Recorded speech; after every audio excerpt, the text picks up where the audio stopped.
Hello and welcome to a Scottsdale City Council meeting. I want you to see firsthand what happens when developers contribute to campaigns and then ask for a rezoning. The following is a condensed version of a 3.5-hour meeting over a general plan amendment. First is the staff report. The request here this evening is to rezone this parcel from commercial office environmentally sensitive lands to multiple family residential R5 environmentally sensitive lands. One item of note is the applicant is proposing a 6-foot tall wrought iron fence that encloses a portion of the natural area open space, and that will require the approval of the City Council. The proposed project this evening proposes 104 dwelling units, a building height of 36 feet above natural grade, with I believe 32 feet from finished floor.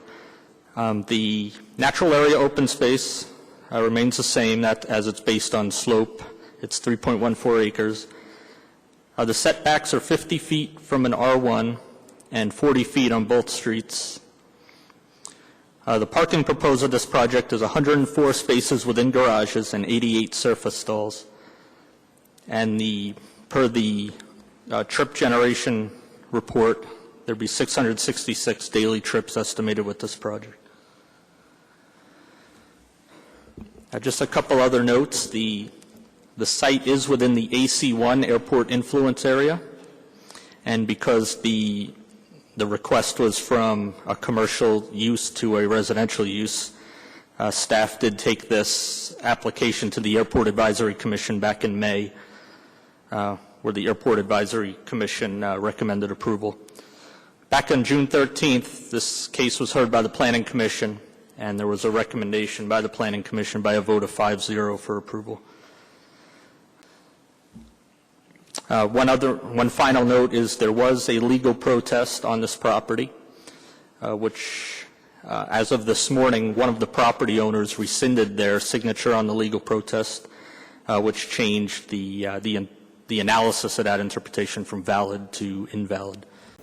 And next, we have the applicant's lawyer. Mayor, given my limited time, I'm going to focus on the major arguments we've heard from the opposition regarding this case. The first is that these are apartments, not condos. Well, there's certainly some good news for Scottsdale, and that is the belief that the high-end condo market is on the rebound. There is certainly a demand for condos in this area.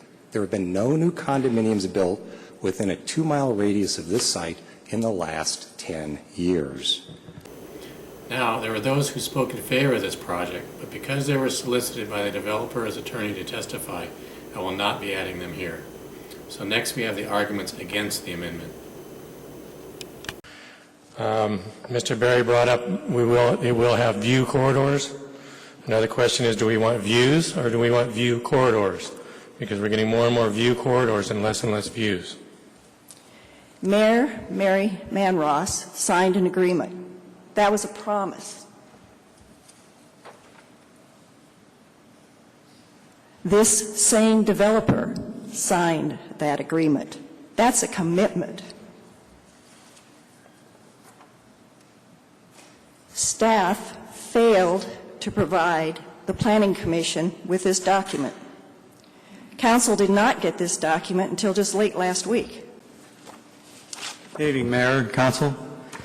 My concern here is, well, I have a lot of concerns, but my main concern is that they're changing the zoning of this to urban development with infill.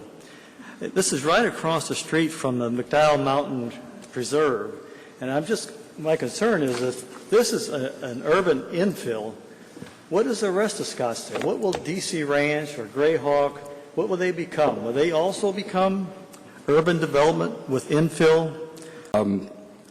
The most novel justification I have heard in 10 years of coming to City Hall to try and advocate for better land use in the city of Scottsdale is that we need a high-density housing project because of the big, bad preserve. That's the most ludicrous thing I have ever heard in my life. Tonight's agenda item was originally scheduled for 2 months ago. It was supposed to be at your meeting on July 2nd.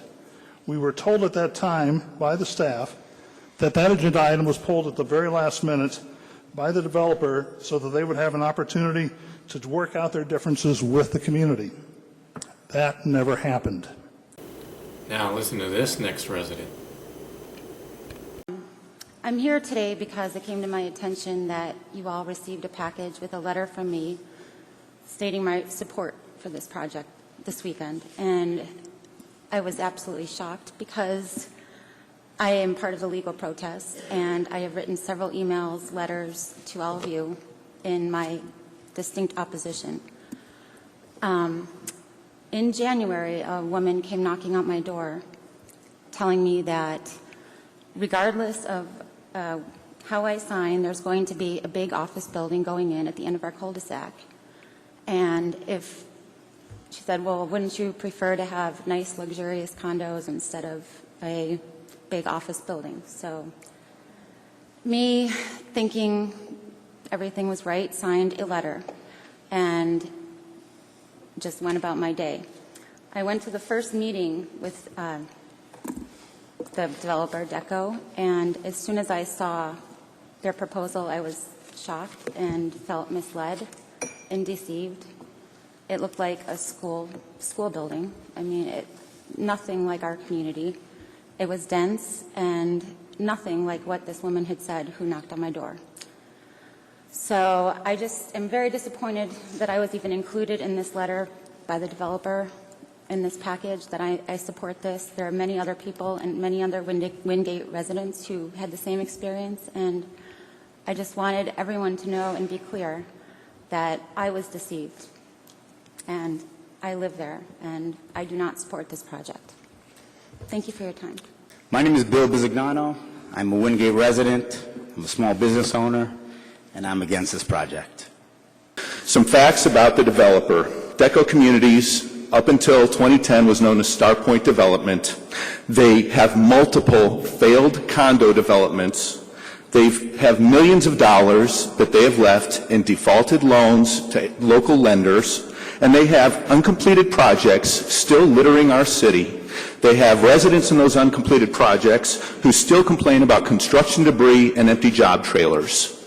This is not a developer who really is a good custodian with their community. And there were many, many more. The next clip is the developer's attorney trying to explain document language. Development agreements are not written for the average citizen. They are written to talk about allocations.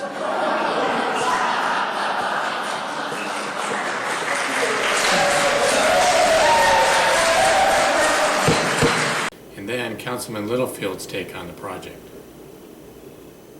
But I have to say, in the 10 years I've been up here, I thought I'd seen it all, and that I would never see anything new. But this is the first time where I've actually seen tonight the zoning attorney admit that an official document doesn't mean what it says, and that residents can't depend on what it says.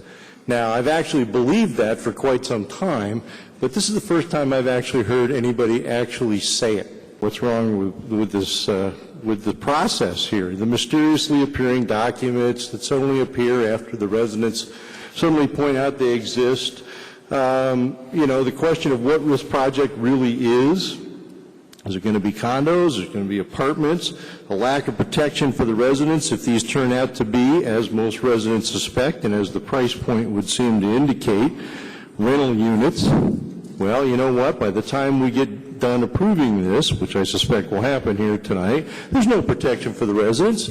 If they turn out to be correct, which I'm sure they will, there's no way to go back and say, hey, you said these would be owner-occupied. It'll be too late then.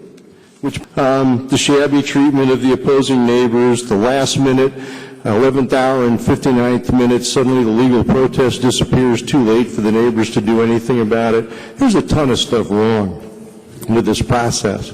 But even aside from all that, the problem is this is just another example of what we've seen over and over again for the last 2 years, where a developer comes down here, hires an expensive zoning attorney, and tries to convince the council to give them a zoning change which will make them a lot of money. And so they come down here, they hire John or somebody else to come down here and basically convince us to give them a zoning change which will make them a ton of money. Well, who pays for that? There is no free lunch. The neighbors. And guess what? All the neighbors are opposed. Oh my God, they all came up tonight and they said they were opposed. They sent me emails, letters. Probably there's a carrier pigeon out there looking for me to come in with somebody's letter of opposition. And, you know, the question comes up, and I ask this every time, who are we representing? Are we supposed to represent the developer, or are we supposed to represent the residents? We are supposed to represent the residents. But the bottom line here is the residents hate it. They believe it's going to lower their property values and quality of life. And frankly, if it comes down to the developer saying it's going to be wonderful, and the people who actually have to live next to it hating it, I'm going with the residents on this. The other thing was the question of the election.